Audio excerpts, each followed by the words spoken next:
Let us see, yes, yes, my computer recognized me. That's always a good sign in the morning. I don't need it to tell you who I am. I'm Reverend J. Wolin, the settled minister here at the Unitarian Universalist Church of Sarasota. Thank you for being with us this morning. We especially want to welcome our visitors, both here and online. I know I have a few visitors that I know from the Quad Cities that are with us today, so really good to see you. And but if you are interested in finding out more about this congregation, I invite you to either go online and register if you want to get a newsletter, or right outside you can sign up and they will put your name in. It's probably one newsletter a week with maybe one or two special announcements, so not too overwhelming. Just to let you know, you are welcome to participate in any events at the church, and as well, we hope you join us for coffee and some desserts after service so we can get to know each other better. And today we have a couple of special announcements, the first being from the auction, and Scott Rubin.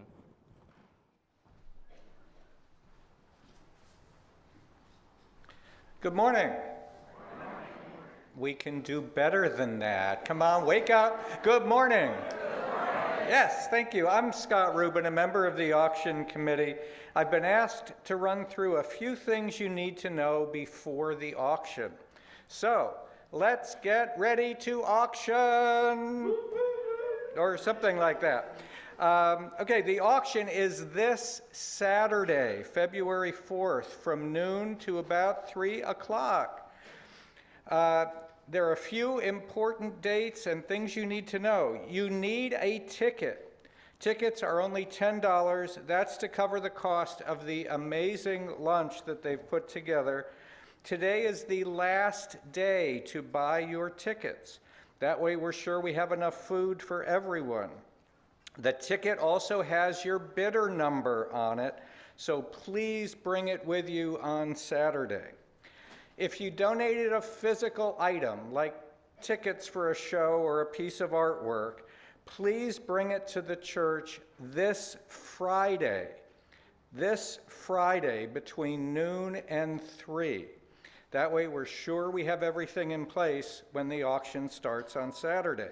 If you can't make it to the church then, please come to the auction table after the service to make special arrangements. When do you get the catalog? Today. We'll have the catalog for you right after the service. Please review it carefully. There are more than 130 items because your generosity is amazing. So you want to know what you're bidding on before you get here on Saturday. And it's especially important for you to read the bidding instructions. I'll highlight a couple of things now. This year we're going to have a live auction for 5 items. They're listed on the last 2 pages of the catalog, so make sure you don't miss them. Some items have more than one available, like 6 seats for a dinner. If you want, say, 2 seats for a dinner, you have to bid twice. You put your bidder number and the amount of your bid on the sheet 2 times. It's also important to pay attention to the date of an event. Lots of items don't have a date, but some do. So make sure you're available on the day that you're bidding on. We'll do our best to identify the winners of all tangible items within about 30 minutes of the auction closing, so you can pick up your items on Saturday. All of the winners will be notified of their winnings and receive an invoice within a few days after the auction. One last instruction: have fun. Join us on Saturday to celebrate, indulge, and let loose.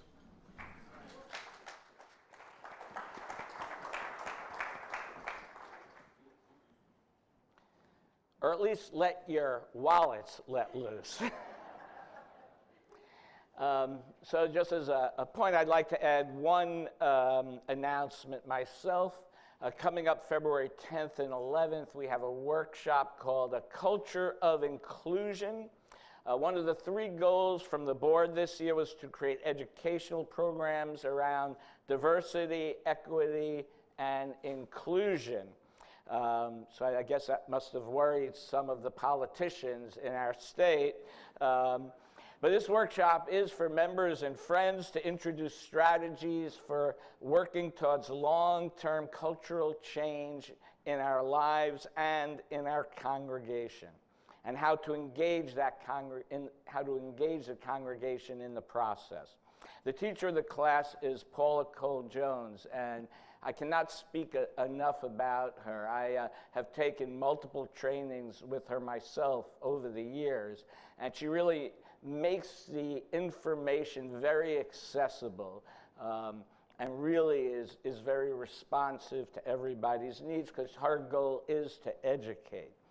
She was also the founder of the 8th Principle Movement and gave a lecture, General Assembly, called Community of Communities. And in a church our size, that is a very important, I think, governance type of structure to look at. And I would have to say, if you can only attend one this year, one workshop, this is the one to attend. And so now, after much ado, I'm so proud to announce we have with us Jane Hoffman, who's the principal flutist for the Pops Orchestra with us today.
Our opening words today are from the Reverend Richard Gilbert, called "We Meet on Holy Ground." We meet on holy ground, for that place is holy where we meet each other, where lives touch, where love moves, where hope stirs. How strong is our need for one another, our silent beckoning to our neighbors, our invitations to share life and death together, our welcome into the lives of those we meet, and their welcome into our own. We kindle our chalice, a symbol of light, reflecting that eternal light which shines always around and before us. Now, please join me in saying the words of affirmation which are in your order of service and on the screen. As we light this chalice,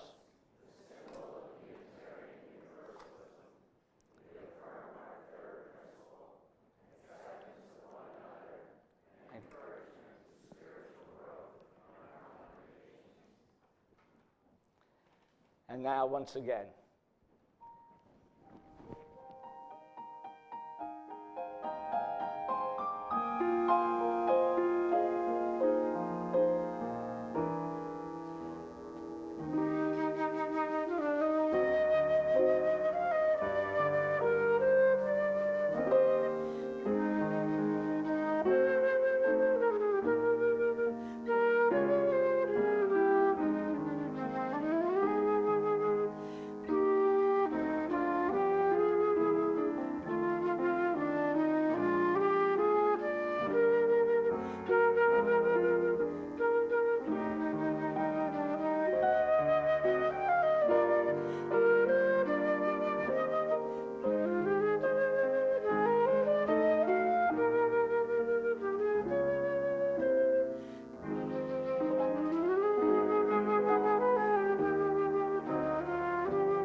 to believe that we can ignore it.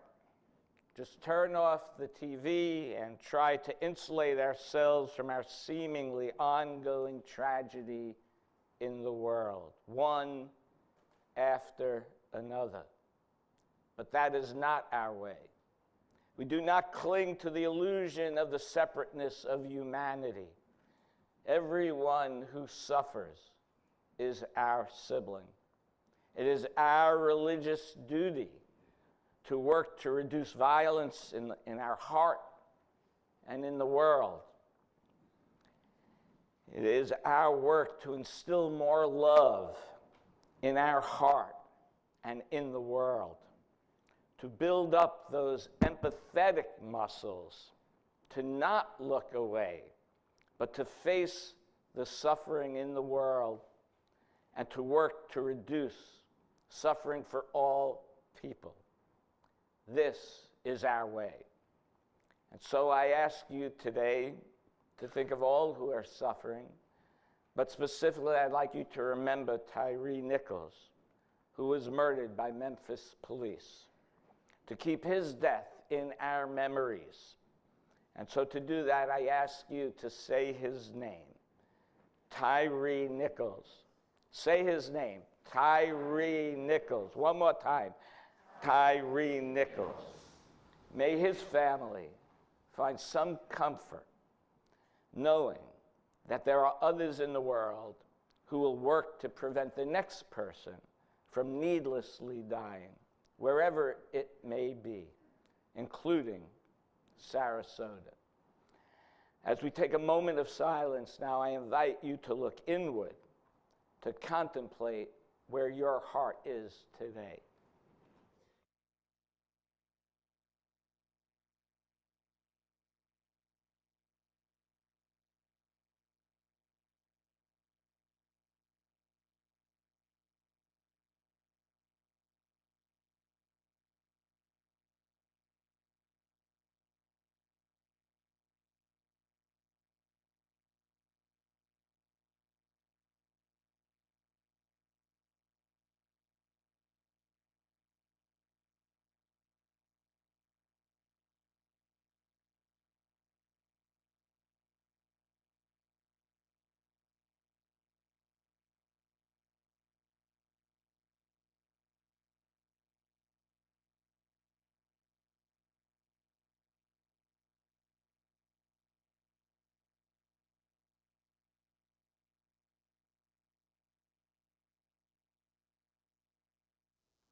So since today's service will be speaking a little bit about connections that we get through small group ministry, but connections in general, I've invited a couple of participants of the small group ministry program this morning in the first service, Ed Loomis and Linda Bodycomb, to share their experiences.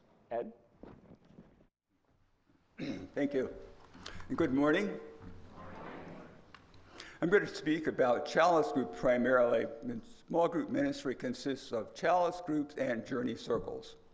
And I've been involved with both At the moment, I'm taking a break between them, but I've participated in both. Their main difference is the way they operate, but their goal is pretty much the same. And I've been a Unitarian Universalist for about 25 years. And in that time, I've been involved with 7 congregations, including this one. None of them had a small group ministry program. My first encounter with small group ministry was in seminary. And one of our professors decided we should be familiar with small group ministry and asked our class to create a program. So we divided into 3 groups. And he gave us the guidelines for operating a small group ministry successfully. Well, being seminary students, we ignored them. And our group became disorganized, and we dissolved after the 2nd session. Now, when I came here, a Chalice Group facilitator contacted me shortly after I got here and asked me if I was interested in joining one of the Chalice Groups. And I was hesitant because of my earlier negative experience in seminary and because I have a significant hearing loss. Now, a primary function of the Chalice Group is to learn how to listen deeply or closely to what someone is saying. And I wasn't sure if I could do that. But because the program here was very well organized, and I thought it would be good to be in a situation where I get to know people more closely within the congregation, I ignored my qualms and went ahead and joined a group. Now, I tend to be an introvert, and with my significant hearing loss, I'm often hesitant and sometimes reluctant to engage strangers in conversation.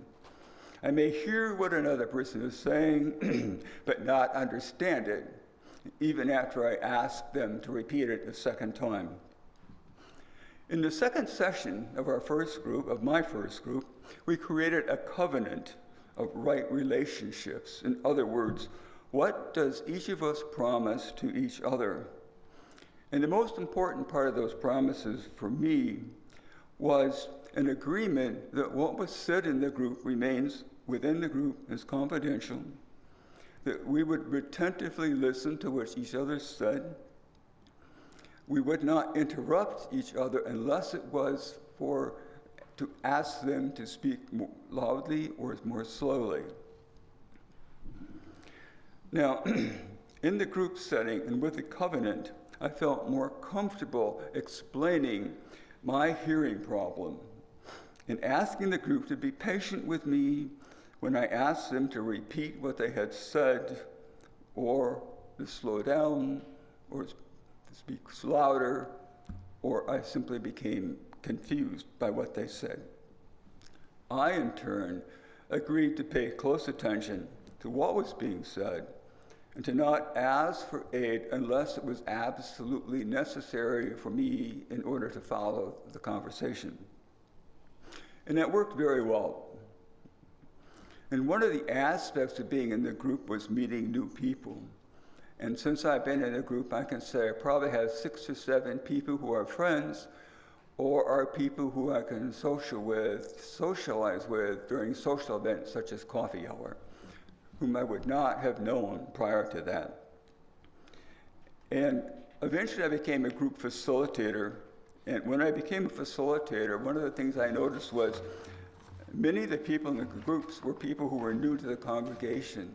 And they came to the group specifically to meet new people. And so for me, one of the primary,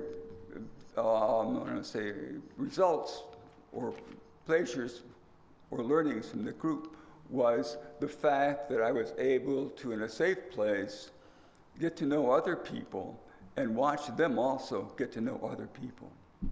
Thank you.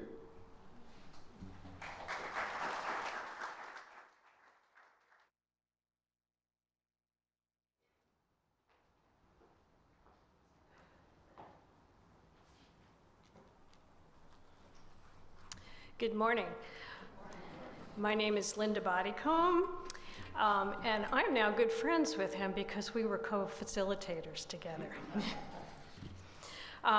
I am continuing to be a co-leader in this small group ministry program.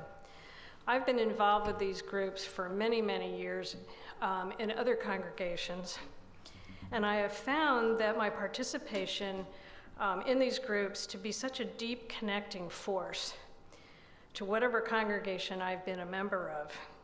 In fact, this congregation is the largest one that I ever joined, and I found it challenging to get to know people on a deep level, especially when I was new. But I believe small groups are the key to making relationships with meaning.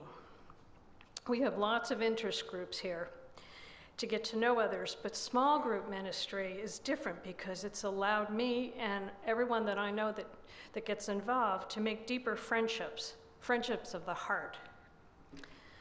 I look forward to our twice monthly times together, as well as preparing for the sessions.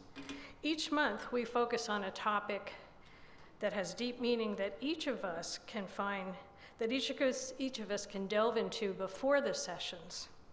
This upcoming month is about finding love. The advanced material sent to us ahead of time helps us choose something that speaks to each of us, to our hearts. And each of us finds something different that floats our boat. When we come together, I get to share from my own experiences as the others listen attentively without interruption. It's a time to express my feelings and truly be heard. No one interrupts when I share or makes judgments about what I share, nor do they try to fix me. I'm able to share my life, my feelings, my history, my journey, and how I've embraced the meaningfulness in my life. And I'm always amazed at how others think and feel. I'm grateful to learn from them that not everyone thinks the way I do. What a gift. It's the deepest experience of congregational life I have found to make my heart whole and glad. We are truly blessed to have this program here. Thank you for letting me share my joy of small group ministry with you, and I hope you will try it too. And there will be out in the courtyard, I'll be sitting at the table if anybody wants to sign up. Now I'm going to do a little turnaround. Now I have my UUSC hat on. My name is Linda Bodycomb, and I'm your liaison to the Unitarian Universalist Service Committee. Every month we share the plate with a charity, and this month it's with the Unitarian Universalist Service Committee. I love talking about this great organization, which is a sister to the Unitarian Universalist Association. They have been doing social justice work both here in the US and abroad for many years now. Their work changes as the changing needs of the world happen. For instance, now they're focusing on environmental justice and climate change mitigation in places where residents are facing displacement due to sea level rise. I just learned yesterday that they are securing resources needed to keep the Pacific Islanders in their ancestral homes. Can you imagine being pushed away from your home because the water just keeps lapping at you? And if you were part of the hurricane, you might know exactly how that feels. They're distributing humanitarian aid and helping to rebuild in Ukraine, the Philippines, Haiti, Burma, and even here in the United States. They are funding educational programs about and with indigenous people right here in southern Florida, since the tribes in the Everglades are dealing with encroachment of developers and pollution. These are just a few examples. Their work spans every continent in the world. Usually we have a service committee membership drive during the month of January, but this year we plan to do that in early April. However, if you're used to renewing your membership in January and wish to continue that tradition, you can do so now by going to our weekly contact and donating there. There's a donate button on the contact, or by going to the service committee's website at uusc.org. $40 will enroll your family as members, and 150 or more will be matched by Shelter Rock on Long Island. Make sure you include UU Sarasota as your congregation so that we can keep our membership statistics. We like to brag about how many people in our congregation are members. And you can always contact me if you have questions, and my contact information is in the contact. We'll now view a short video from the UU Service Committee. UUSC is an international human rights organization. We're grounded in the principles of Unitarian Universalism and the Universal Declaration of Human Rights. At UUSC, we seek to advance human rights, dismantle systems of oppression, and uphold the inherent dignity and worth of every human being. Founded in 1940, UUSC addresses the needs of people who've been ignored or overlooked, working in places where the larger aid agencies often do not. We are committed to building upon a legacy that is rooted in locally led initiatives, working hand in hand, eye to eye, and heart to heart with community leaders and grassroots organizations in the United States and around the world. Today, UUSC has over 30,000 members, partnering with more than 40 grassroots organizations. Our programs span across 20 countries in Asia, the South Pacific, Central America, and the United States. We do our work in 3 ways: through advocacy and action with UU congregations, UUSC members, and our incredible volunteers; through education and experiences with the UU College of Social Justice; and through grant-making, convenings, and collaborative research. With our partners, we address human rights issues including disaster justice, emergency relief in the face of natural or human-made crises, climate action, working with communities who are losing their homes due to climate change, and criminalization, partnering with communities who are targeted simply for their activism or being who they are: immigrants, LGBTQ people, and ethnic and religious minorities. And this past year, we have been working with our grassroots partners to meet the unique human rights challenges presented by the COVID-19 crisis. We know that UUSC members expect us to always be learning and be bold in our programming and our commitment to human rights. We want you to have confidence in our work. UUSC is a terrific investment for your philanthropic support. Our budget goes far to accomplish so much for human rights in the U.S. and around the world. And for 10 years running, UUSC has earned 4 stars, the highest possible rating from Charity Navigator, because of our effectiveness and fiscal transparency. It is an exciting time at UUSC. We are grateful to you and to all of our members for your partnership and for putting your faith in us. You make our work possible. Thank you. Thank you. So now you should be really inspired to be as generous as you can when we pass the plate. And remember to put in some for the UU Service Committee. Make out your checks to our church with UUSC in the memo line. For those of you at home or those here on your cell phones, you can make your contribution by clicking the donate button. Thank you so much for your support. Let this sacred time begin.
reading today from UU theologian Tandeka.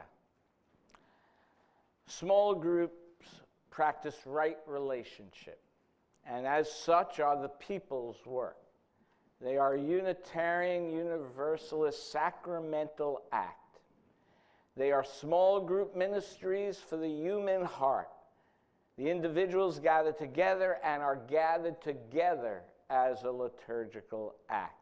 The collective power of this act of right relationship calls each and all of us forth as individuals to testify, to tell our stories, and to engage in community work. Each testimony is a sacramental act because it is the movement of the human heart. We know this sacred space as the healing and transformational power of life itself. We are transformed by this act into religious people, a people whose purpose and principle explain this liturgical, sacramental act of right relationship, end quote. And now, once more, Jane Hoffman.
you, Jane, for sharing your gifts with us today.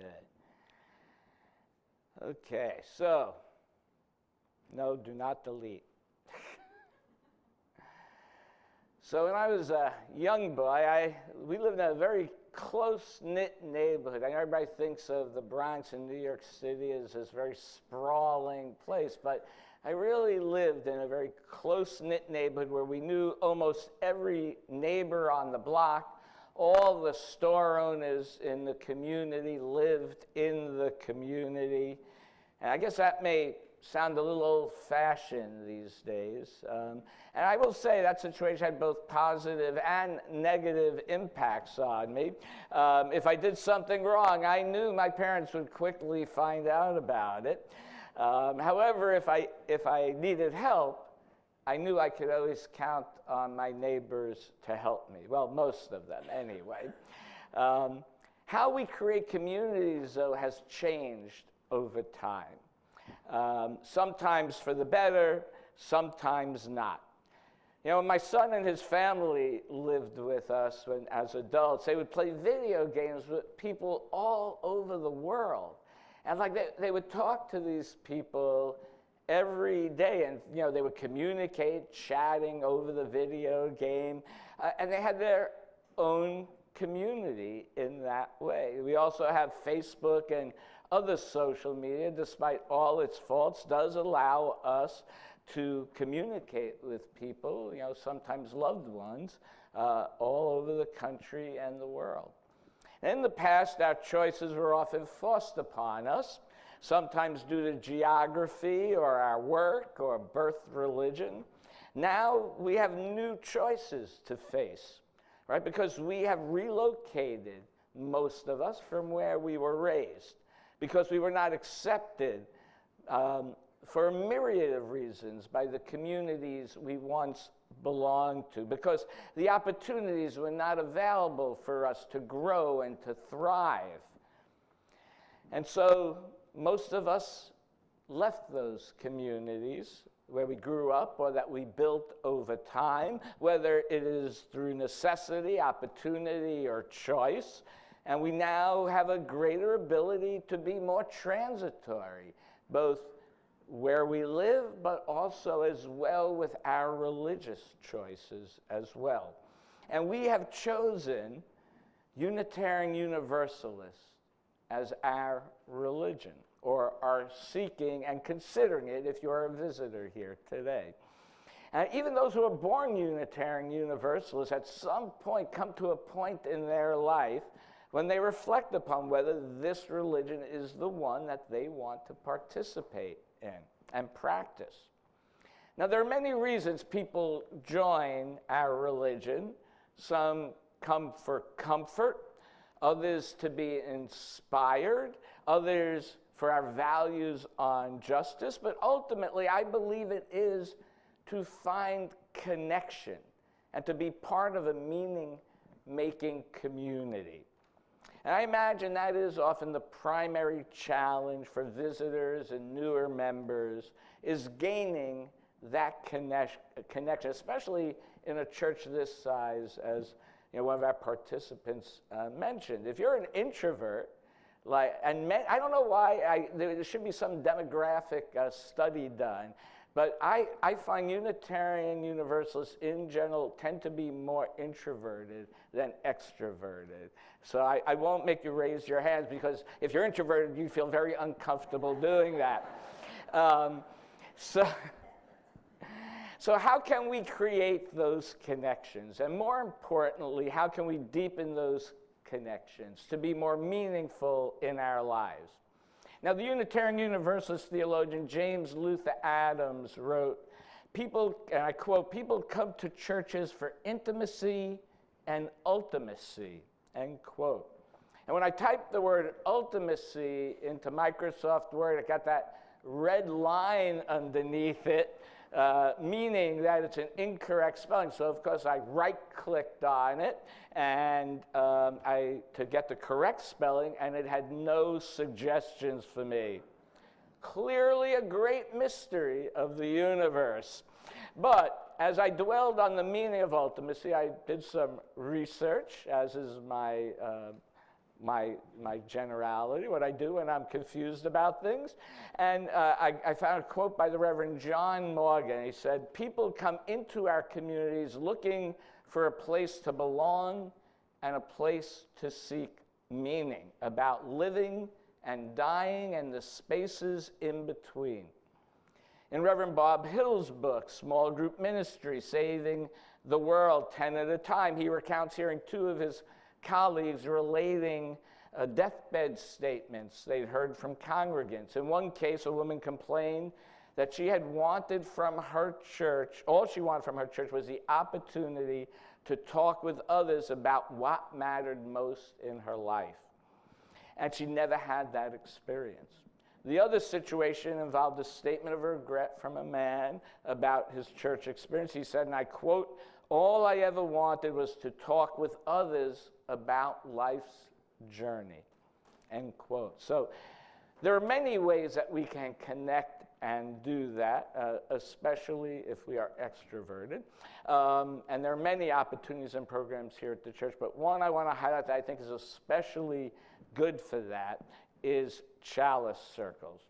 It gives us the opportunity to explore with a group of people the deep questions of life in an environment that is trusting and non-judgmental.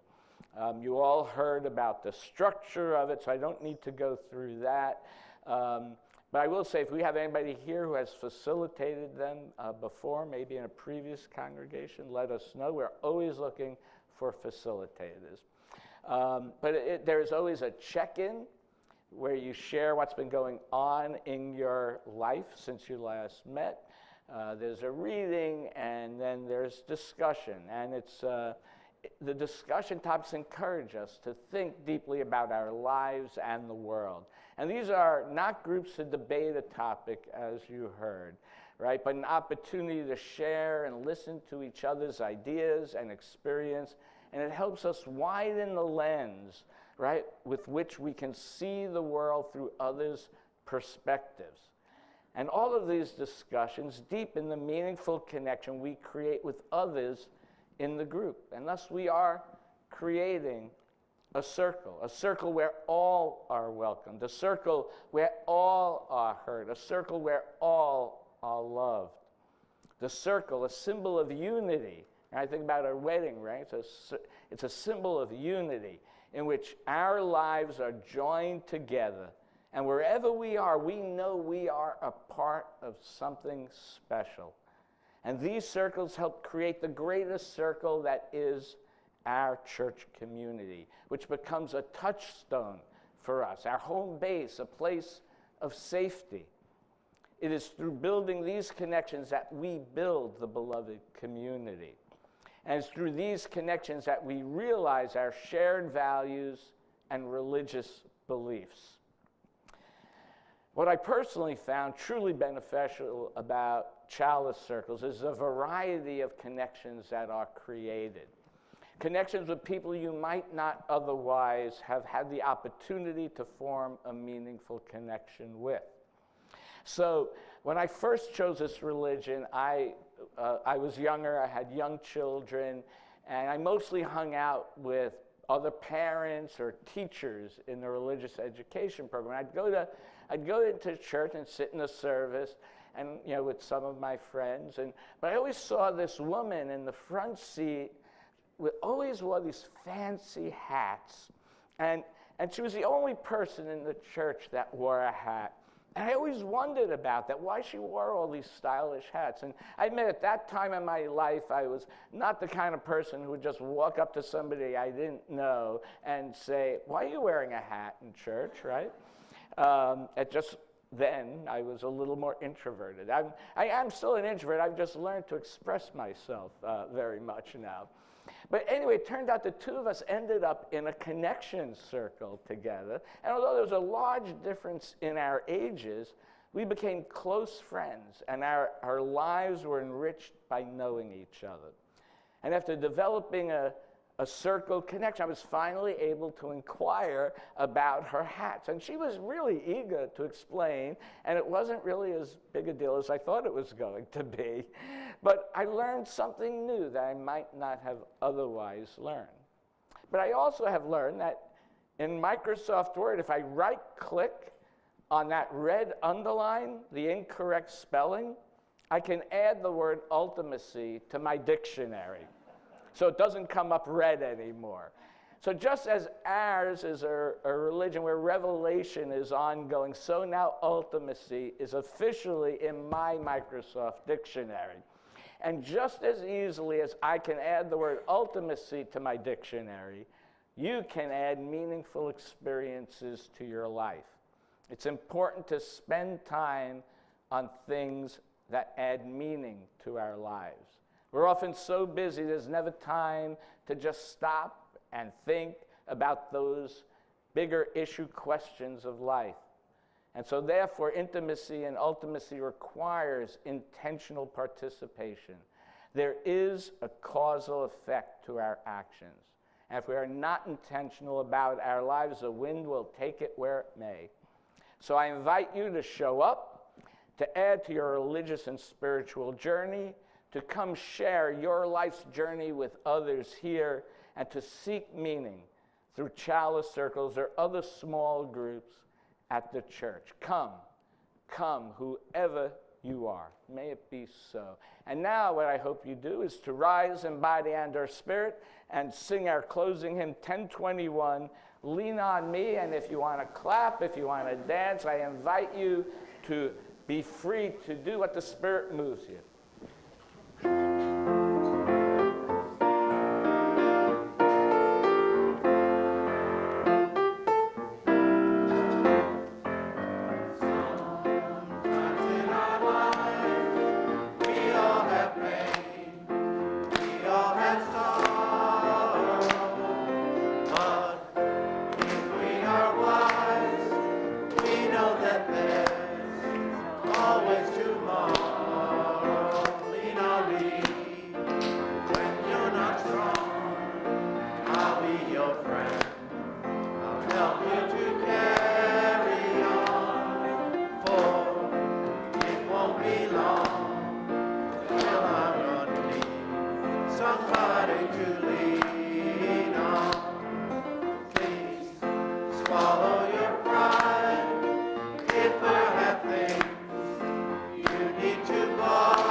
Thank you for joining in, Jane. Thank you for playing along on that, too. That added something I hadn't heard before. Our closing words are from Bob Hill's small group ministry. What if there really is hope for our freedom, for justice, for our planet? And what if our one way of furthering such hope is through a resurgence of Unitarian Universalism founded in Connection Circle Ministry?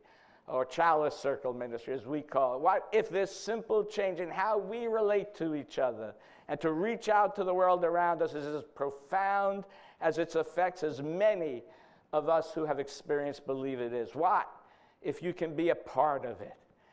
What if you are interested in saving the world, or perhaps your world? There will be people outside signing you up for Chalice Groups. Please, thank you. Please join me in extinguishing our chalice now. But not the light of truth, the warmth of community, or the fire of commitment. These we carry in our hearts until we are together again. Thank you for your presence here today. Thank you.